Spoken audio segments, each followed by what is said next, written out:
Assalamualaikum warahmatullahi wabarakatuh. Salam sejahtera untuk seluruh kawan baik Nur Iswan Channel semua. Salam menjernihkan pikiran dan menebar kebaikan. Kawan baik, kemarin kita sudah memasuki pembahasan serial tentang pekerjaan rumah atau PR-PR besar pemerintahan mendatang ya, ketika dipilih 2024 mendatang, siapapun presidennya, siapapun pemerintahnya, termasuk di dalamnya Mas Anies Rashid Baswedan jika terpilih sebagai presiden, itu akan menghadapi hal yang sama tentang problem kesehatan.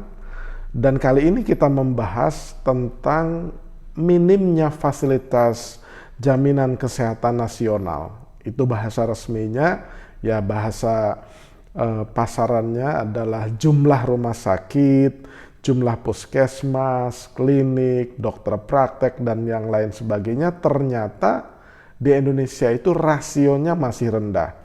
Biasanya menghitungnya itu dari rasio antara ketersediaan tempat tidur dengan jumlah penduduk per 1000. Jadi berapa tempat tidur di fasilitas kesehatan seperti rumah sakit dan puskesmas yang bisa menampung dibandingkan dengan 1000. Nah ternyata memang jumlah kita itu masih minim sekali, terbukti ketika ada COVID kemarin di periode 2020 kalau tidak salah. Itu semua orang menghitung berapa daya tampung rumah sakit, puskesmas, dan seluruh fasilitas kesehatan kita. Dan di tahun itu, di tahun 2020, di berita 1.com, itu memang terlihat dan tergambar bahwa jumlah fasilitas kesehatan kita itu masih amat sangat rendah jika dibandingkan dengan beberapa negara yang lain. Nah, World Health Organization, ya, World Health Organization itu adalah organisasi di bawah payung PBB yang khusus menangani kesehatan dunia. Itu menyebutkan standar yang mendekati ideal adalah 5 tempat tidur untuk setiap 1000 penduduk. Ya, itu sudah mendekati ideal. Jadi untuk 1000 orang itu setidaknya ada 5 tempat tidur di rumah sakit maupun di klinik atau di puskesmas. Nah ternyata berdasarkan berita di sini ya, itulah salah satu tantangan pemerintah yang agak panik ketika menghitung jumlah tempat tidur apabila pasien-pasien penderita COVID itu diisolasi ya. Jadi akhirnya semua orang menjadi concern tentang betapa minimnya jumlah fasilitas kesehatan nasional kita. Nah, secara umum di tahun 2020 itu ternyata rasio jumlah tempat tidur dibandingkan jumlah penduduk atau disebut bed to population ratio di Indonesia itu hanya sebesar 1,21 berbanding 1000 ya, 1000 penduduk. Artinya per 1000 penduduk hanya tersedia 1,2 tempat tidur gitu. Tentu saja tempat tidurnya nggak dipotong seperempat begitu ya, tapi kira-kira itu untuk mengikut rasionya itu ya baru kurang lebih ya 1 tempat tidur lah perawatan di rumah sakit. Nah saat ini dengan populasi sekitar 260 juta, di Indonesia terdapat sekitar 310 ribu tempat tidur perawatan di rumah sakit atau di fasilitas kesehatan kita. Nah, seperti saya sampaikan bahwa rasio yang ideal menurut WHO itu bed to population ratio itu 5 berbanding 1000 ya, atau 5 tempat tidur perawatan di rumah sakit untuk setiap 1000 penduduk. Nah, jika dibandingkan dengan negara lain, Indonesia itu masih kalah dibandingkan dengan India misalnya, yang bed to population ratio-nya itu udah 2,71 ya. Kemudian padahal jumlah populasi India itu 1,3 miliar jiwa tuh, atau 6 kali lipat ya dari penduduk Indonesia, tapi bed rasionya itu udah 2,7.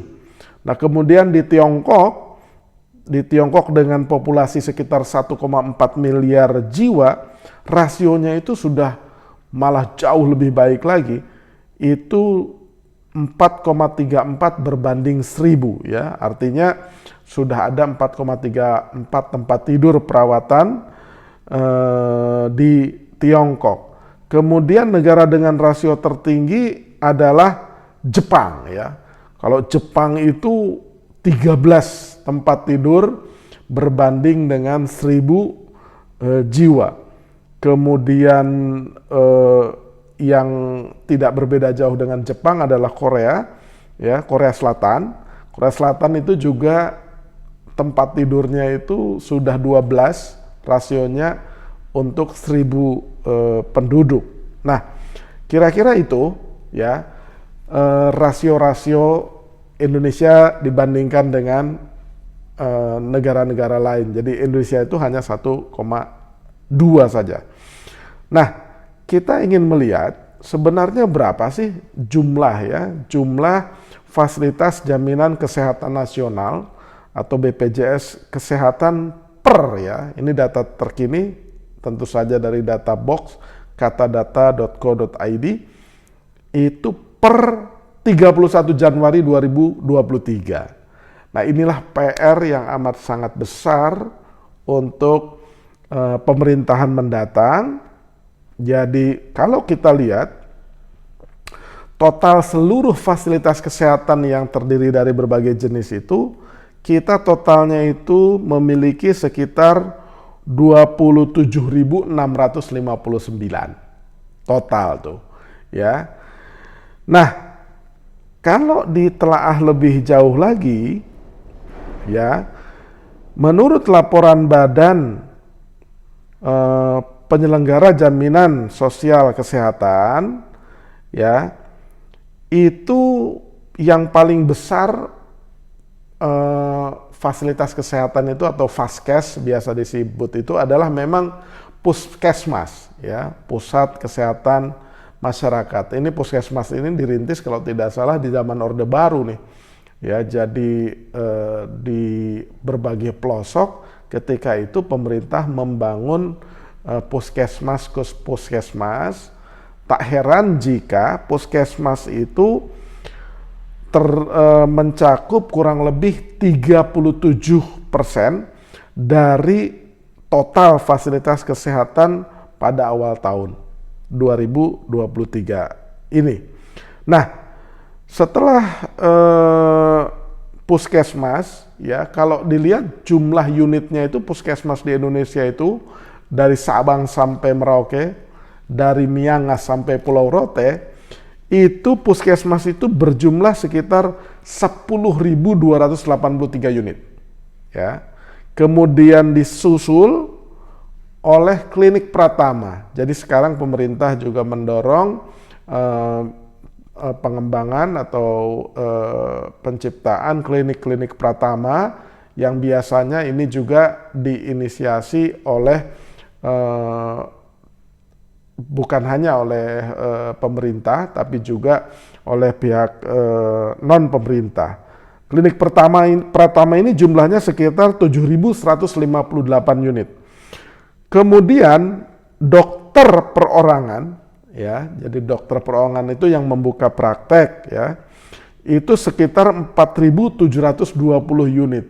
Jadi kehadiran dari dokter-dokter yang membuka praktek perorangan itu juga menopang Faskes kita. Nah, ini yang menarik, ternyata jumlah rumah sakit di Indonesia itu hanya 2.601 unit saja. Gitu. Nah, biasanya fasilitas kesehatan seperti rumah sakit ini jauh lebih lengkap daripada puskesmas dengan berbagai fasilitas seperti ruang gawat darurat, ruang isolasi untuk penyakit paru-paru dan saluran pernafasan, atau ruang-ruang operasi dengan segala peralatan yang jauh lebih modern. Kemudian optik, ya, optik itu termasuk salah satu fasilitas kesehatan, itu 1149 unit. Kemudian dokter gigi 1138 unit, klinik utama, ya, ada lagi sebutannya klinik utama itu 392 unit, apotik, PRB dan kronis itu 176 unit, dan rumah sakit kelas D Pratama 42 unit. Nah, kira-kira itulah ya problem fasilitas kesehatan kita yang amat sangat rendah dengan populasi, kembali saya tegaskan, dengan populasi hampir kurang lebih 260 juta jiwa, ya, seluruh fasilitasnya itu hanya total 27.659, ya. Jadi rasionya itu tadi kurang lebih 1,2 atau 1,3 per 1.000 penduduk. Jadi hanya ada satu tempat tidur kurang lebih untuk 1.000 jiwa. Itulah kawan baik, PR yang harus dipikirkan oleh siapapun presidennya, termasuk apabila yang terpilih itu adalah Mas Anies Rashid Baswedan. Caranya gimana, bagaimana meningkatkan rasio ini dari 1 menjadi seperti Tiongkok katakanlah 4, atau India yang hampir 3, ya, untuk setiap 1.000 penduduk. Itu nanti ada rahasia, resep-resep rahasia bagaimana meningkatkannya. Itu tidak hanya soal pembiayaan sebenarnya. Pembiayaan itu ada jalan keluarnya itu, tapi nanti jalan keluarnya biar menjadi visi dan misi capres mendatang saja. Demikian kawan baik, itulah problem kita. Ya, kita harapkan ini bisa tertangani dengan baik dengan semakin meningkatnya jumlah vaskes JKN di Indonesia. Jangan lupa subscribe, like, share, dan komen di channel. Terima kasih.